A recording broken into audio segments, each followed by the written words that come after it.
gentlemen, this is Trisha with Insectopia, and I am happy that you are here with me today. We are looking at a Corydality, or a Dobsonfly today. I have it underneath the microscope, but if I snap this picture really quick, we can look at it under here. So, Dobsonflies generally fairly large in body size, and this is a male. You can tell because it has those elongated mandibles. Now, regularly in Dobsonflies, the mandibles are even longer than this in the males, but this species, Corydalis texanus, they're still larger than the females, but they're only about maybe half the length of other male Dobsonflies. So these guys just have the short mandibles of the pack. We're not going to be able to get a measurement underneath our microscope because it's too big. So,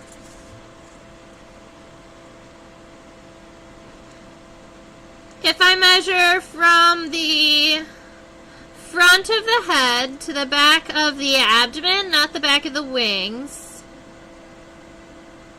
it's about 4.6 centimeters.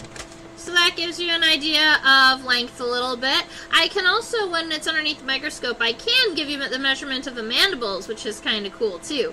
Alright, so let's go ahead and do this. Corydalis texanus is our scientific name. Generally, people call this, as a common name, the Texas Dobsonfly. Although it's not only found in Texas, it's found in Texas, Arizona, New Mexico, Nevada, and then the 2 states above, Colorado and Utah. Yeah, right there. So there's that lower, the southwest corner of the United States. That's where these Dobsonflies are from. Hi, Susan! Oh, and Hashi said that she just had a new book arrive, which is awesome. She said it's a pocketbook of insect anatomy. And I hope that is, I hope it's as awesome as it sounds, and it's full of lots of drawings and pictures, so that, sometimes insect anatomy can get so incredibly detailed, so it's awesome. Very, very good. Cool, cool. Alright, so, Texas Dobsonflies. Right.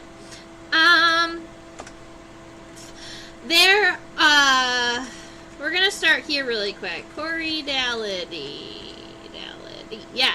So, Corydality is the family name for actually both fish flies and Dobsonflies. I was going to write them, but I just don't have space. So Corydality are fish flies and Dobsonflies. They have very similar body shapes. They're both aquatic in the immature stage. Bodies, long wings. Now, fish flies generally,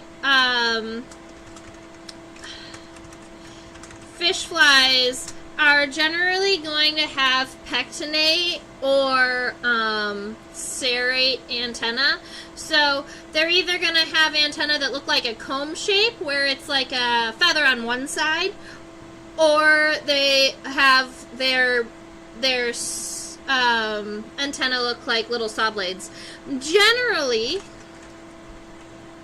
Dobsonflies have these very straight antennae, filiform, fairly straight.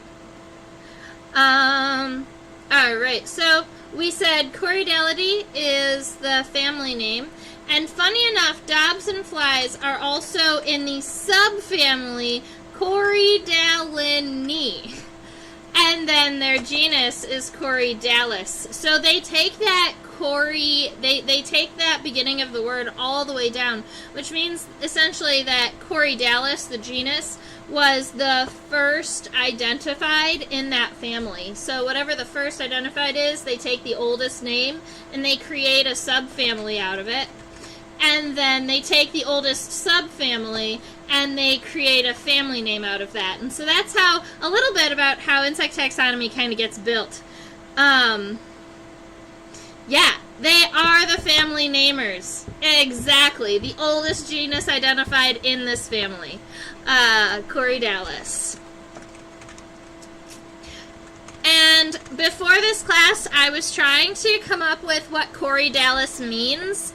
I did learn that it was a Greek word, but I was having a hard time understanding. They said Corydalis is like a crested lark or larkspur, but I don't understand what either of those have to do with a Dobsonfly.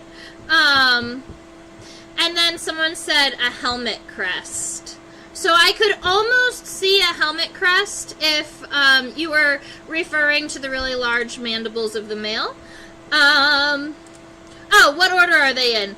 They're a Megaloptera.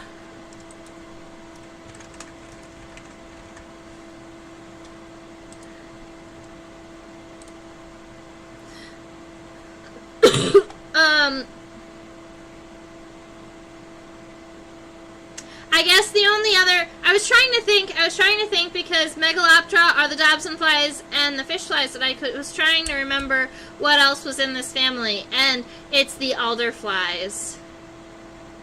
There's a couple of other kind of smaller families. Yeah, Megaloptera. Big wings. Yeah, yes, Susan, exactly.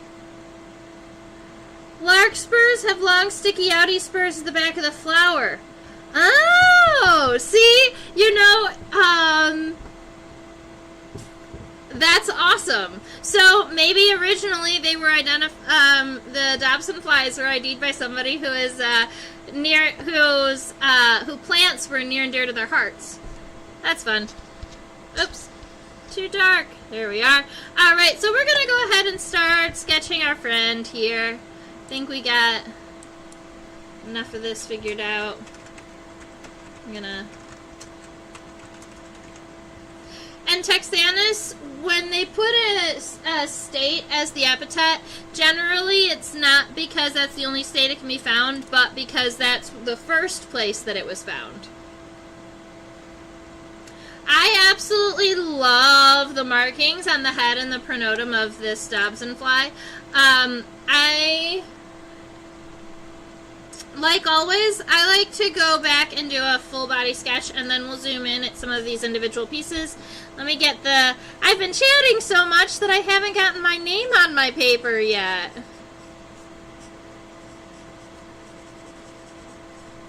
Okay. Corydalis texanus. Perfect. The immature stage is predatory, and the adults generally don't eat. The males have those big mandibles not for eating, but for holding on to the ladies during intercourse. Alright, so I was just trying to decide where exactly I was starting, and I believe that I'm going to be starting my sketch right about here with this horizontal line on the front of the head here. There is the labrum and some palps here in front of that. We'll add this to our sketch when we get all zoomed in.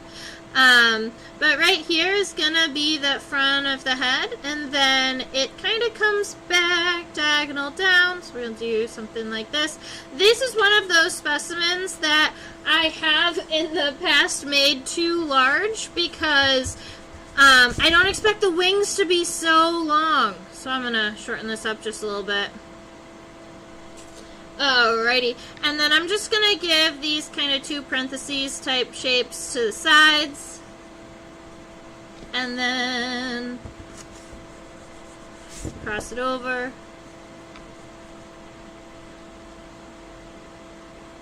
Alright, so I've got this kind of head shape. I'm going to scooch it, scoot it down to look at the pronotum for a moment. For the shape of our pronotum here, it's very neck-like, and I absolutely love those light colors. I think they look very, I guess, fire-like.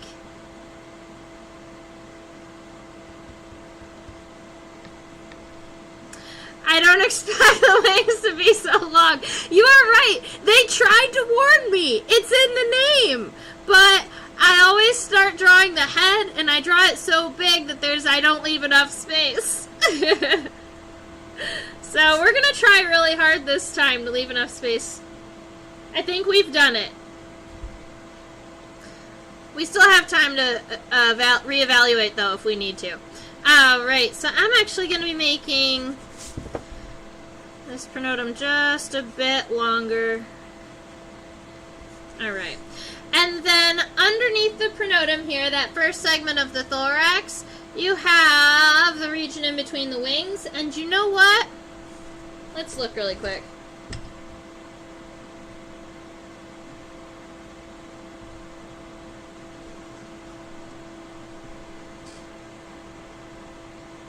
Alright, so here's what I'm thinking. And I wish I knew, but if we were looking at like a true bug, or a beetle, or a fly, or a bunch of other insects, that space right there in between the wings, right here, we would consider that the scutellum. But after looking at it underneath the microscope, it almost looks like that's not a separate segment, that it's a piece of... No, it's gotta be.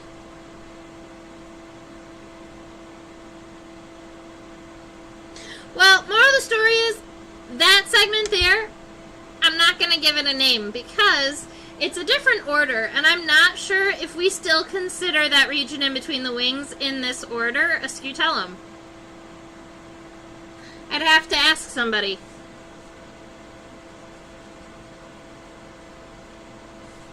But it's triangular but rounded on the end. Generally, the scutellums are fairly triangular because of the way the wings cross.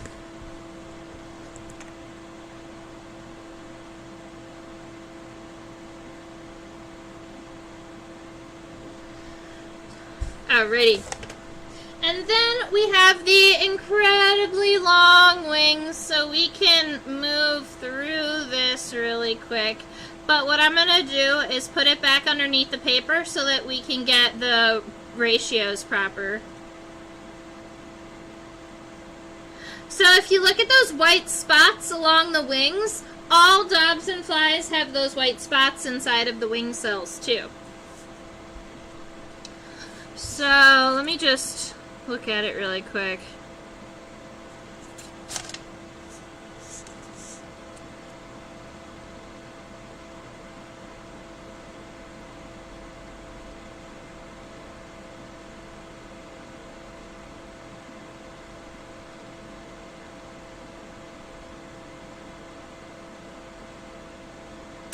Alright, so if you're counting just the head and the pronotum, the wings are 3 times this length. So the head and the pronotum is the first quarter, and then the next 3 quarters are wings. We're going to get it right this time, guys. 3.5, 7, 13.5. So close! I'm going to be shortening my body a little bit. Alright, and then we get the nice long wings!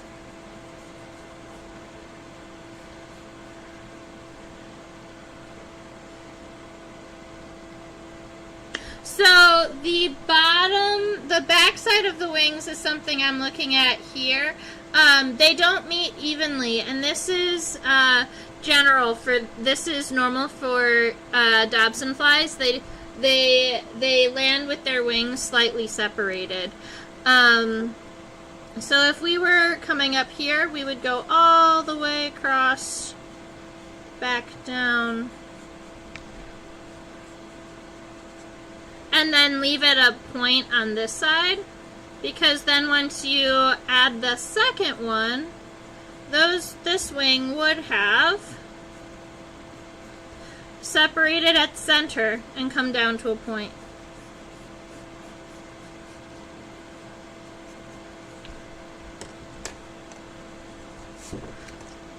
A rounded point, but a point nonetheless.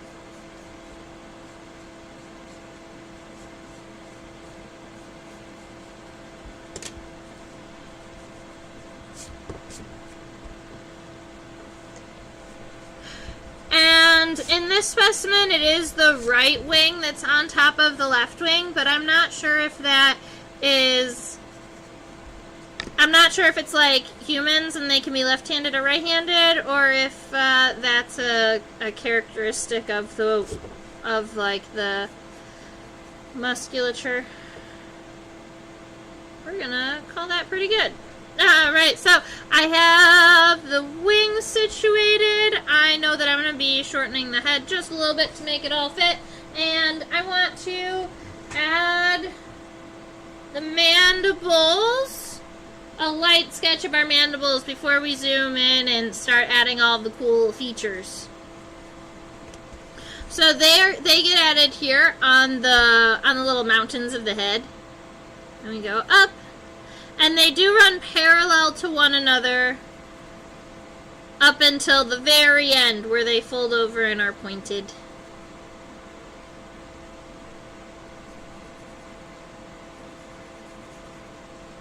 And as long as they are fairly close to being symmetrical, you've done your job. Alright, we're going to call that a day for now. Let's zoom in.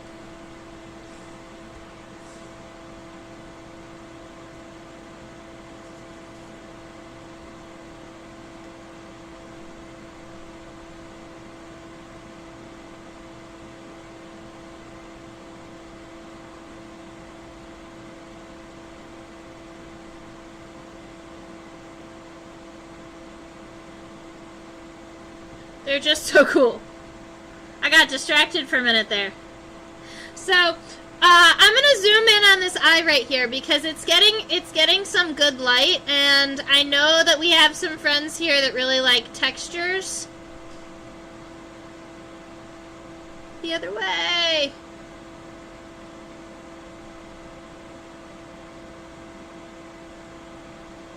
Check this out.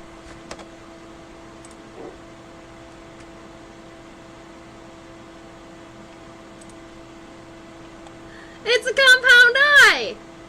And I love that it's reflecting not only this really pretty golden color, but individual ommatidia appear to be slightly different colors. And we've talked about this in our live streams in the past. I need to do more reading on Insect Site, but we've talked about how sometimes the ommatidia will have different focal lengths, so that they can kind of see, they have depth perception if different eyes are always pointed at different depths.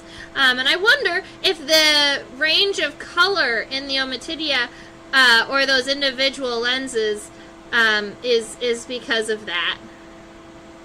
That's my thought. Yeah. They don't make a neat grid or hexagonal pattern. You're right, they don't. What are they doing?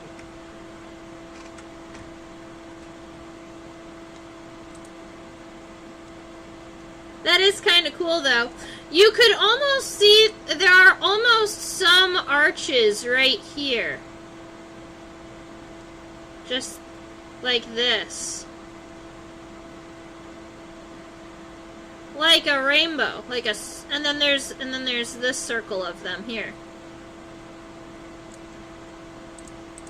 Yeah, they seem to, they appear to be in arches. Ish. Yeah, but the pattern doesn't, it's never the same. It's not, it's awesome. Yep, true story. Alright, so there's the compound eyes. There are 3 ocellus belly here, 3 of those little simple eyes. You can see them here. 1 facing forward and 2 facing backwards and diagonal here. If I scooch up a little bit, you can see that the colorations on the head are actually, they're not dye as much as just regions of the exoskeleton that don't have that pattern. They're kind of smooth parts, which is fun. And then we have mandibles up there in the front. Let's go ahead and get drawn.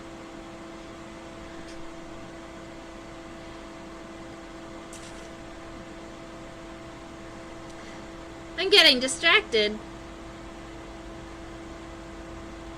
Here we are. Focus. There we are. Magic happening. It'll fix itself a little bit. There we go.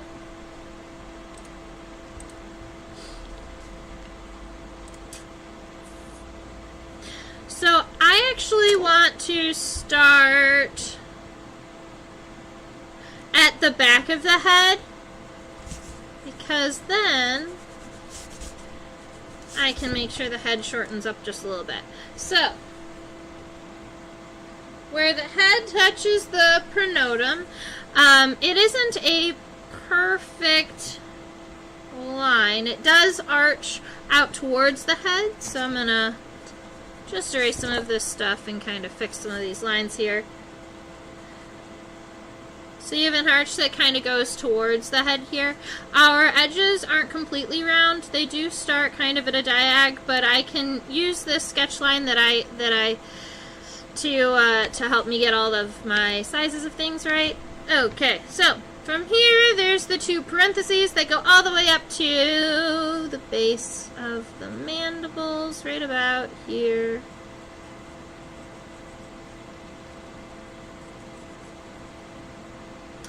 And then you do have compound eyes that come, and they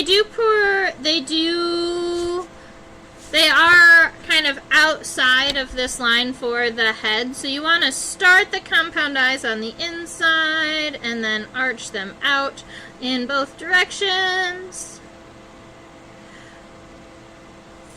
Dobsonflies are one of those insects that you may find in your driveway in the morning if you have black vehicles, because they will dive down at black vehicles thinking that the surface of the vehicle is water, because it reflects the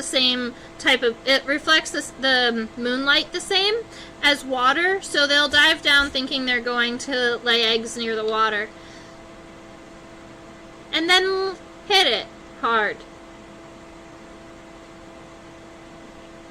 Well, you can't do a perfect circle. Yeah.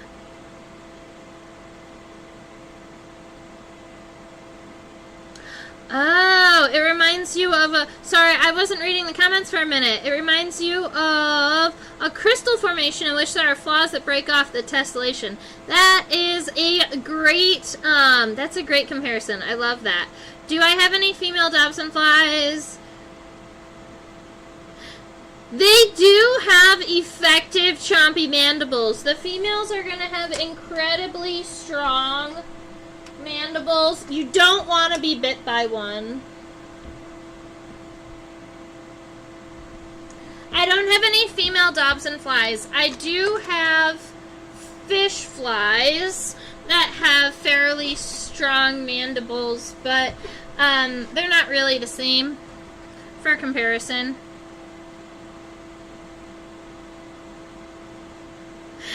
Compensating for something? Well, the male's mandibles do something. They hold on to the females during the mating process.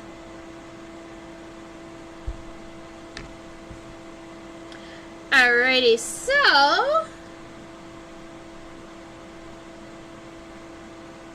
I was trying to decide if these mandibles...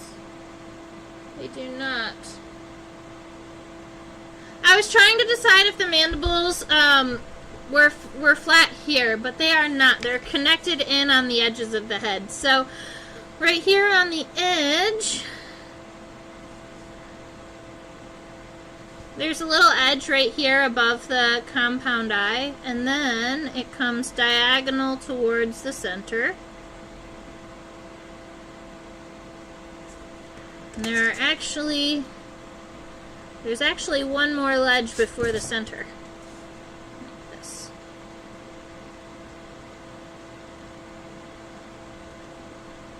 Alright, so there are kind of these two ledges here. There's this first one, and then I like my left side better. Give me a minute.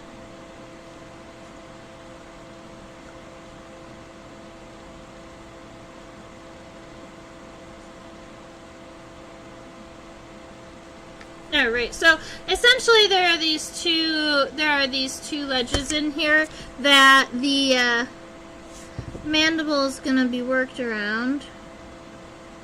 There we go. Okay. Yep. So we've got the front of the head here. There's a Clippius. The labrum. Okay, so right here up in front of the head, we have the labrum, L-A-B-R-U-M. That's the upper lip, and it's this piece right here that has a little bit of a mountain in the center. And then underneath it, you can see those two little palps, or little mouth fingers. The adults actually do not eat, but they still have that body part that would help them push food into their mouths. So these are maxillary palps, because they're the ones that are closer to the top. They're the ones we can see at this angle. And it looks like they are 1, 2, 3, 4 segmented.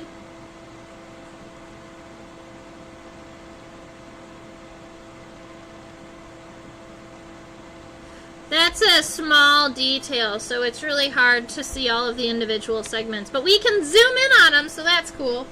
And then our mandibles here do have these kind of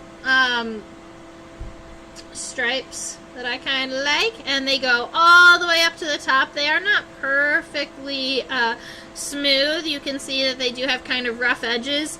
And then when you get up to the top of the mandibles, it's not just one spine, there's two up there. So I'm going to be adding our mandibles here. About here. So they still are fairly long. Bring it in. Add another mandible. Or another point. Another sharp point. It's not another mandible. Doop, doop, doop, doop, doop, doop, doop.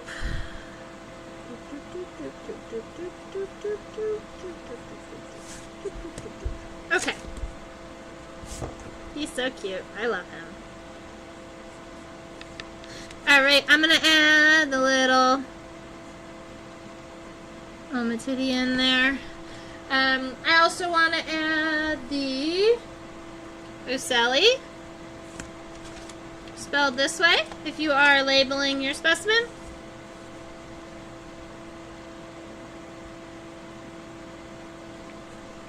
The ocelli exist right here in the center of the head, in between the compound eyes. The first one facing forward, and then the back two diagonal and out. How much longer than the head are the mandibles? I can answer that one with real numbers, but let's go see.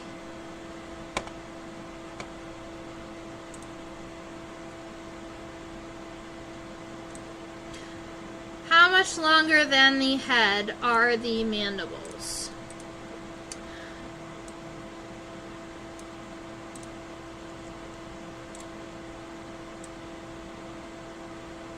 Oh, because I think my mandibles are too long. You make a good point. Alright, so from the front of the head, not including the labrum, it is 0.61 centimeters. And these are actual true numbers. We're at the right zoom. And the length of the mandibles are 0.65 centimeters. So the mandibles are only slightly longer than the head. And I think that if I did go ahead and include, if I include the labrum, they are exactly the same length. Thank you for asking. So let's see. Bloop, bloop, bloop. I'm curious how well I did. I'm gonna go like this. 2.5. Oh, 2.5. Actually, I think I did pretty alright. Okay.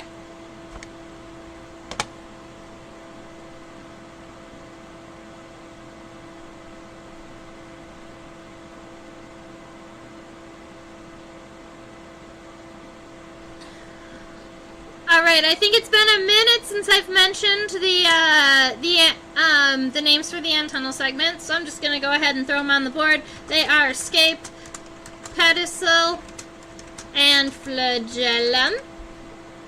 And you can see all three of those fairly clearly on this guy, which makes him pretty nifty. This segment is the first segment here. That's the scape. It's very wide, connected widely at the base. It's like structural. It helps the antenna hold on. This one right here is the pedicel. Generally either small or triangular shaped to help with the bending and the movement of the antenna. And then the rest of the segments that we're going to see many of are the flagellum. No problem, Hashi. Alright, so I'm going to be adding the antenna here and moving them back, but they are going to be, well, if they're on top of the legs, I'm okay with that, because I'll just draw the legs underneath through them. Okay. So our antennal segments are starting right around here, the base on the inside of the compound eye, and then we've got the pedicel, and the flagellum is going to be coming out in this direction, and then I'm going to add the rest of them when I get the legs situated. I think that the design here behind the ocelli, from the ocelli to the pronotum, it looks almost like hay, or like grass seed, I think. That's what it makes me think of. Kinda.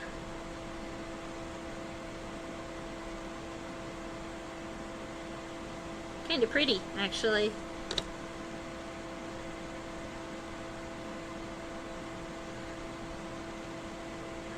Alrighty, so that is our head. Scooting back to the pronotum here.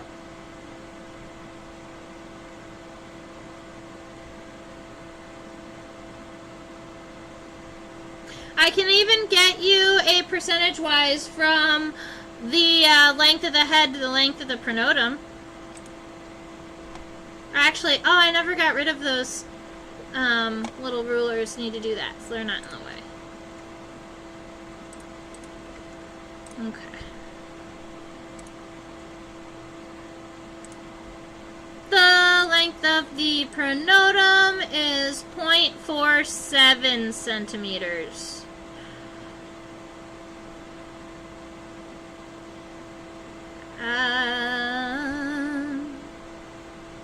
It's essentially the length from the base of the head to the end of the compound eye, but 0.47. I'm going to make it a little bit shorter. Okay. Alrighty, let's zoom in.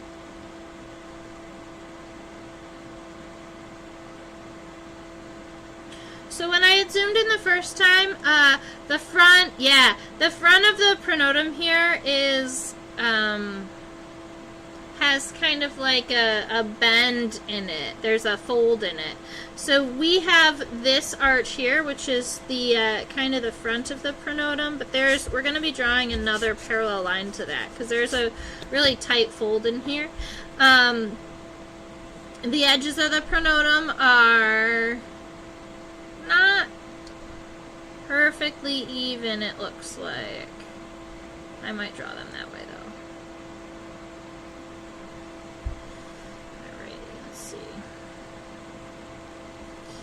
Okay. When you get to the bottom of the pronotum here, see it's very neck shaped, and then the bottom of the pronotum, instead of being straight across like this, we have a nice arch that also gets a little bit wider towards the end, like flare jeans. And then it arches up at the end. And then we have this fold up here in the front. Just double up that front line. You can also add all of the really cool fire-like patterns on the pronotum here.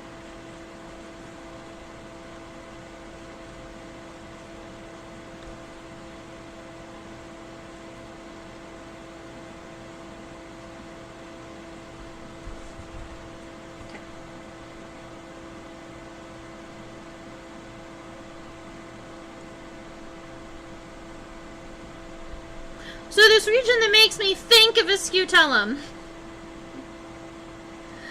has a little bit of this kind of rounded X on it too, so I'm going to be making it just a little bit longer than I originally had. And so I'm going to take this and I'm going to make it just slightly longer, and then on the inside,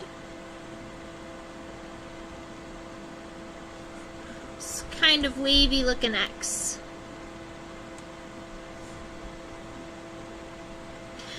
I imagine that it has to be for flight muscles.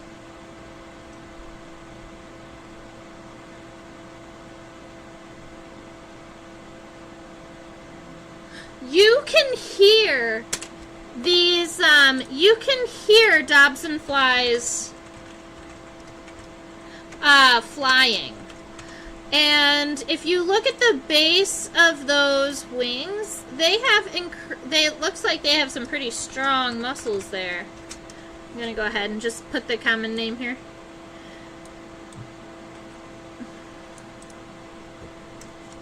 Okay.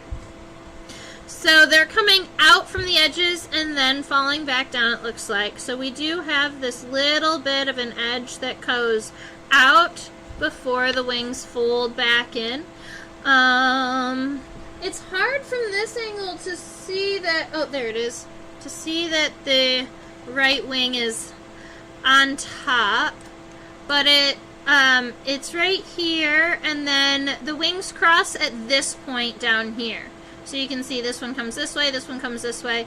There is a little bit of a triangle down here. That's what I was trying to see. So when this wing comes down, it meets the other wing lower than the scutellum.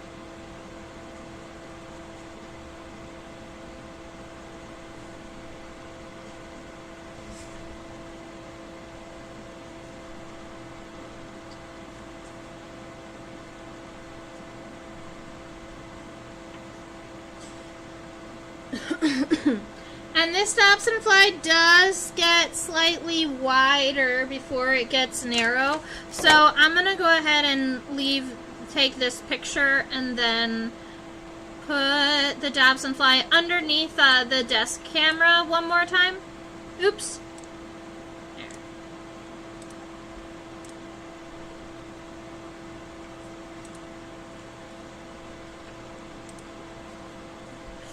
So we are here up in the shoulders, or up near the front of the wings, and then you can see that once you get to right about this point here, that's going to be the widest point of our drawing, and then it narrows back down.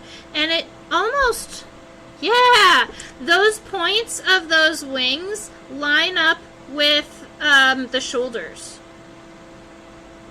Cool. That's helpful. So, I know that these shoulders are where those points line up, but then I just want to make sure that they're actually about in the correct place right now. So all I need to do now is just to make sure that this gets just slightly wider. I want to get it right before I do it dark.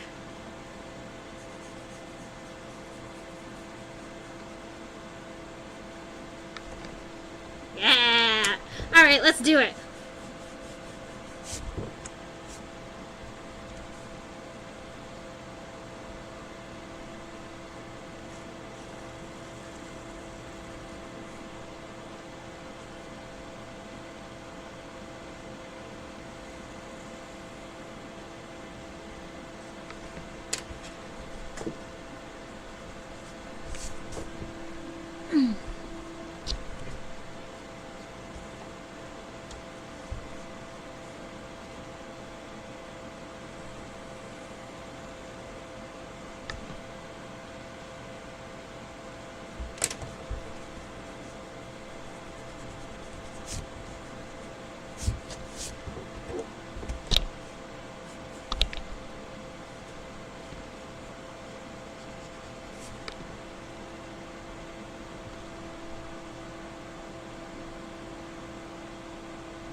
So I just double checked, and this right wing doesn't cover as much. It's a little bit, oops, I just kicked my camera. Don't go punching cameras. That doesn't help your stream. I'm narrowing this wing just a little bit. Don't go punching cameras. Alrighty. Here we are. So the wing venation on this friend is a little bit trickier. So what I want to, where we're gonna start is right here. I want you, we're just going to scroll through. We're going to look at the very outer edge of the wing. So when you're up here at the top, it's a little bit more tricky to see. But then as we scroll down the edge of the wing, Dobsonflies and fish flies both are going to have this long series of cells on the edge of their wing that have these cross veins.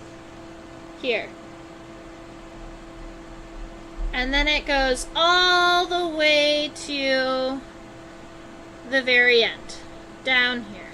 So what I'm going to do is I'm going to take the edges of both of the wings, I'm going to give it an edging.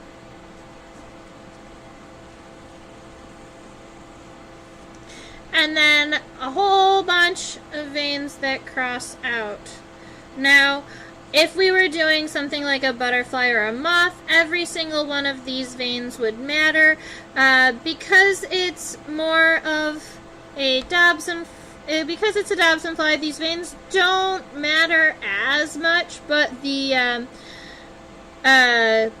actually the white spots inside of the cells matter more than the cells themselves, which is kind of funny.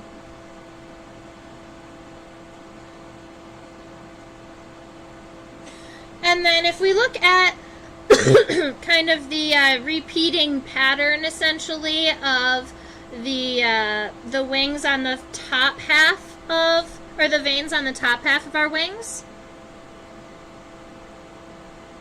Yeah.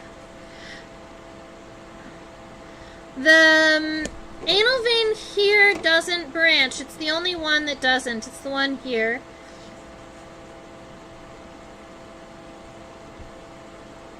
But then all of the subsequent veins are going to fork. So we go straight, we get to that middle line, and then we're going to angle out, kind of follow the edge of that vein, or the edge of the wing, and then we're going to come back up to the top. We're going to go out to where this one kind of did that arch, and that is where it splits into two, and those two then follow and go down. Alright, you've got a connection between these two here, and then we're going to do that again. We're going to come up here, and then at that same point we are going to fork, come on down. This outer one actually forks one more time before ending, and then we're just going to do that. We're going to fill up this kind of top half of this space here.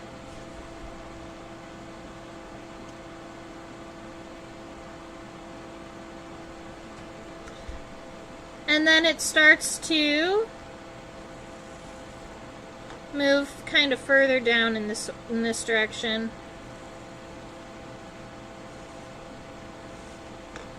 And there's cross veins.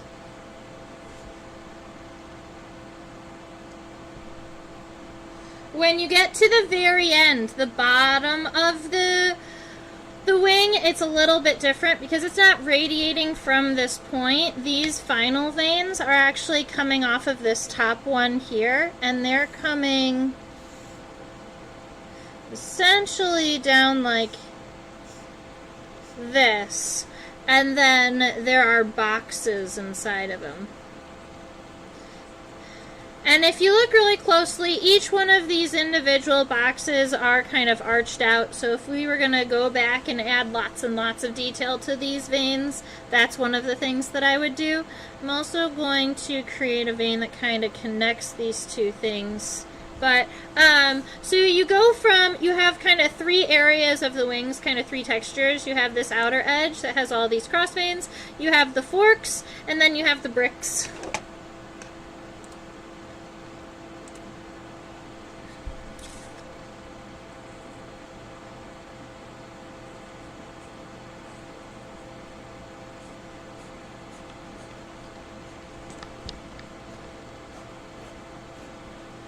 I'm just adding some of the detailing to the other side right now.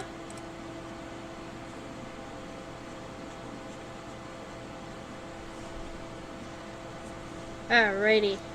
That gives your drawing the idea and the texture of what we want. Anyway, let's look at some legs.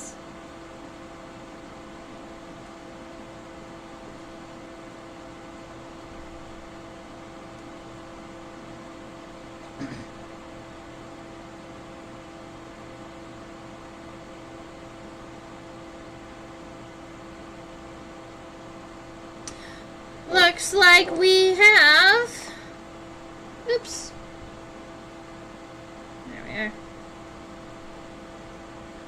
the femur, tibia, and 5 tarsal segments.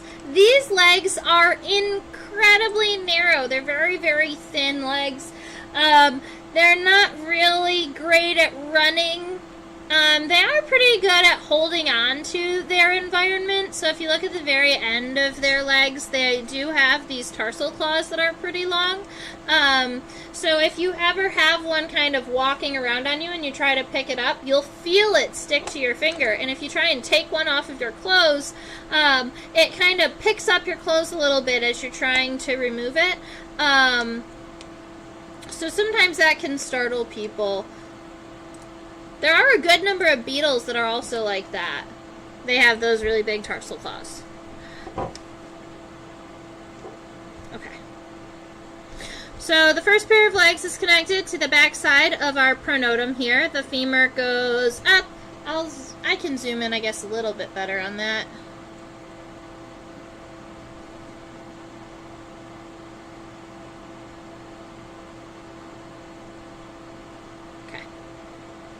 So the femur is here, and it comes up.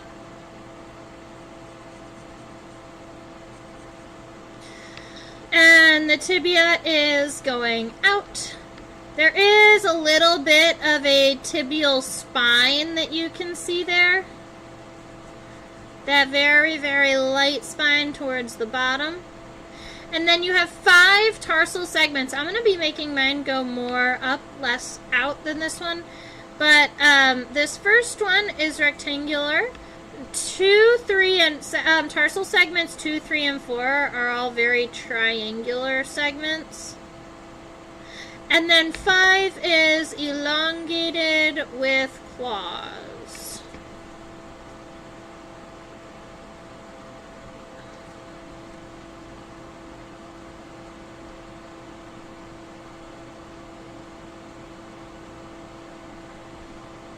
The middle leg is similar. You know what? Let's look at the claws for a minute. I'm curious of something. Nope.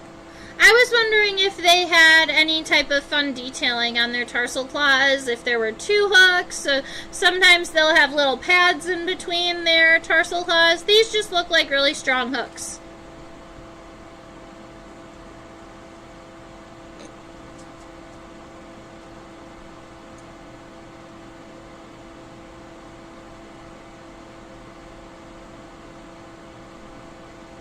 They also seem to have a very kind of light yellow or golden hair on their legs, which is nifty.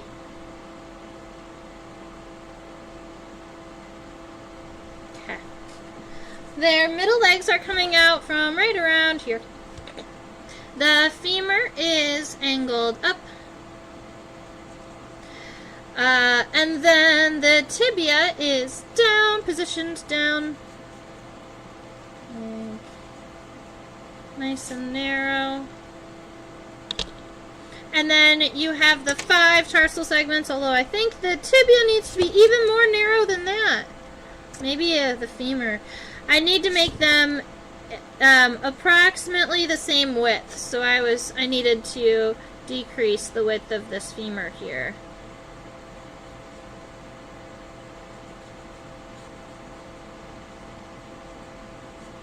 You still have that tibial spur in the bottom, and then 5 tarsal segments.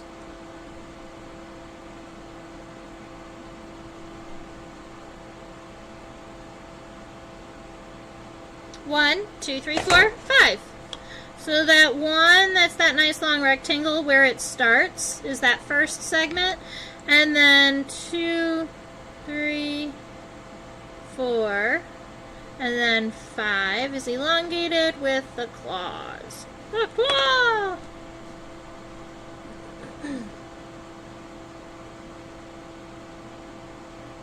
Now for the hind leg,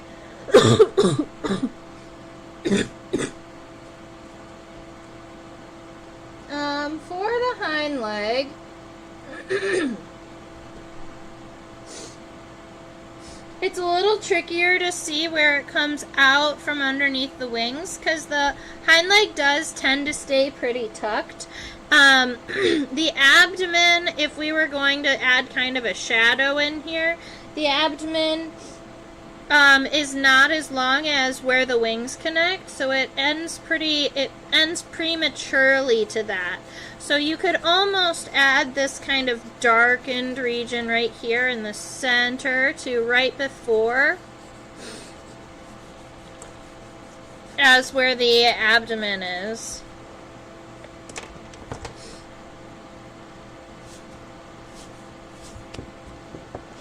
And then 1, 2, 3.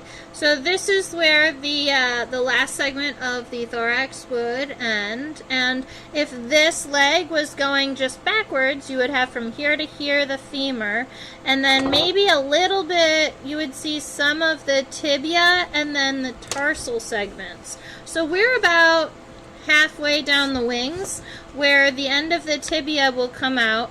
There's a spine, and then you have the the 5 tarsal segments, although the tarsal segments on the hind leg are just a little bit, the first one and the last one are just a little bit longer than all of the other ones.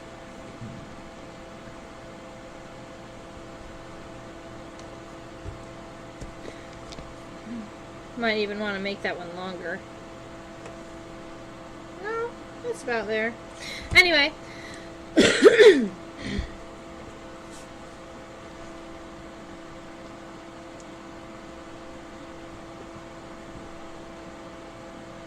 This is our nice long antenna.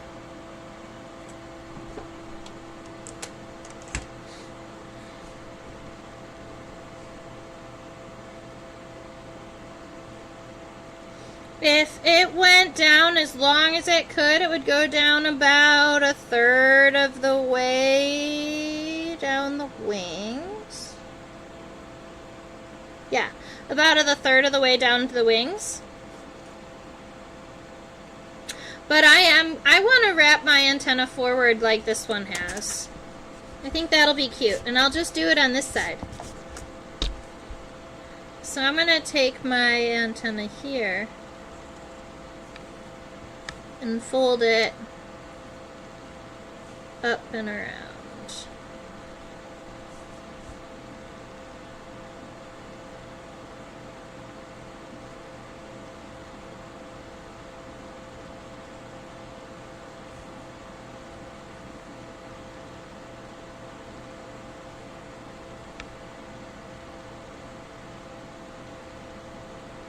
Lots of segments in here.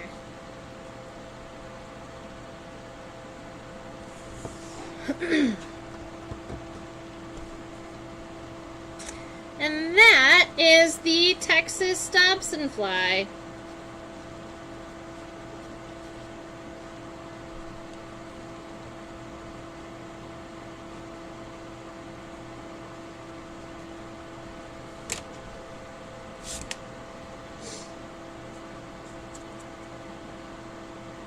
I'm curious to see what the bottom side of its mouth looks like. I don't know if I've ever flipped this specimen over, so we're going to do it today.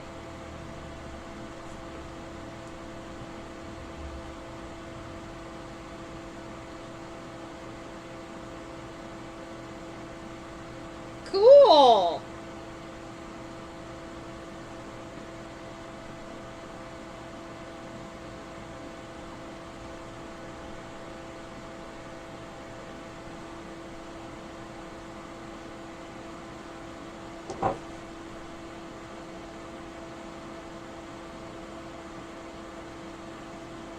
So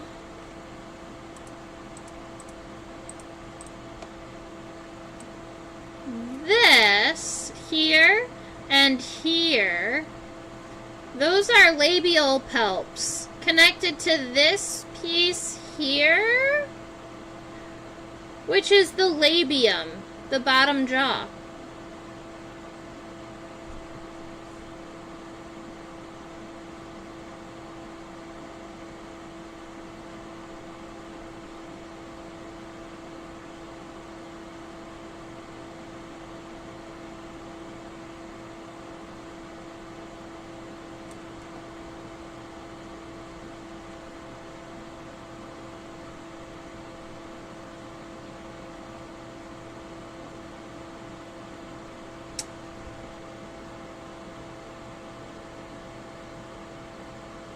Which might be the ones at the top. Okay, this is cool. I thought that the ones that we could see from the top, these guys right here, were connected here. And that these ones down here were connected where it looks like they're connected right around here.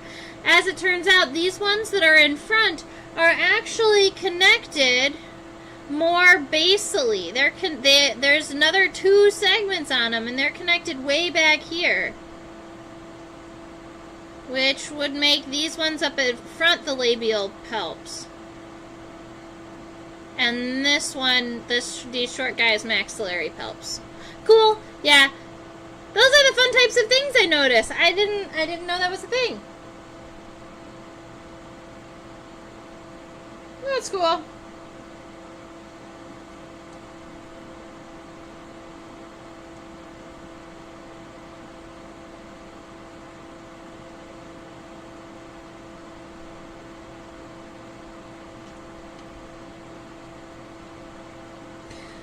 Generally, male insects have some type of clasper at the end of their abdomen. As it turns out, Dobsonflies are no exception. They're going to have something, an appendage that they use right out here at the end of their abdomen to clasp or hold on to the females.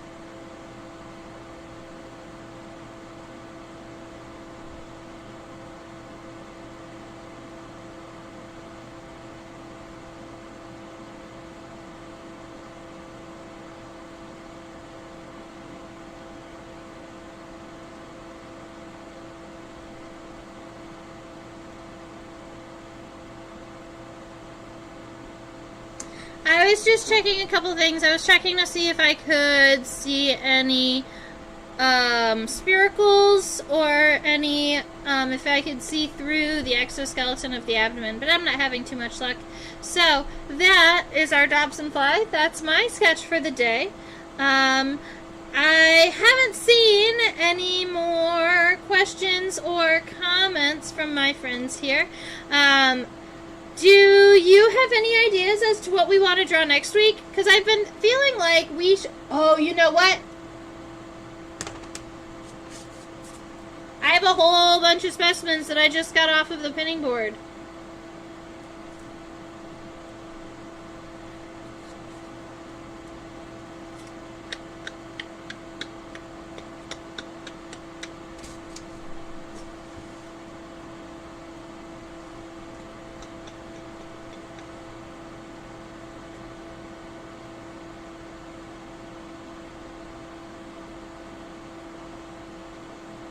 I have a really, really pretty tiger beetle I've been wanting to pull out and draw.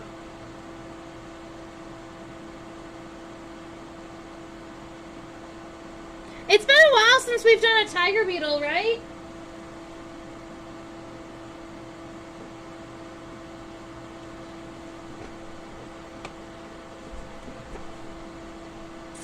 Alrighty, I'm gonna go ahead and close on up. I think I want to do a tiger beetle next week, but it's definitely going to be something that is newly pinned.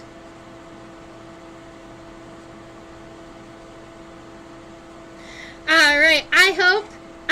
So, I teach on OutSchool. OutSchool's been really, really busy recently. I have, students, I have new students in the UK and Thailand and Australia, so I'm pretty excited about all of that. If you have a bug lover that you know who wants to meet other bug lovers, not from just from the US, but from all over the world, you can join one of my bug clubs or insect studies on OutSchool. It's for student-aged students, I guess, school-aged students. But if you want to join us adults and draw too, this is where you find me on YouTube. Feel free to make sure you subscribe so that you get your notification that I'm going live. That down there is a little PayPal QR code just in case you would like to drop me a donation. Let me know that you love what I do, and all of those types of things support me. I really appreciate all of you. The bottom left corner here, at Insectopia 2015, that is my tag on both Facebook and Instagram. So if you are sharing your drawings or writing a blog or doing any of those types of things, go ahead and make sure you tag me when you're sharing and stuff, because I love to see your art. And Trisha at theinsectopia.com is my email address, so feel free to reach out to me at any point. Have a wonderful rest of your week, and stay buggy. Bye.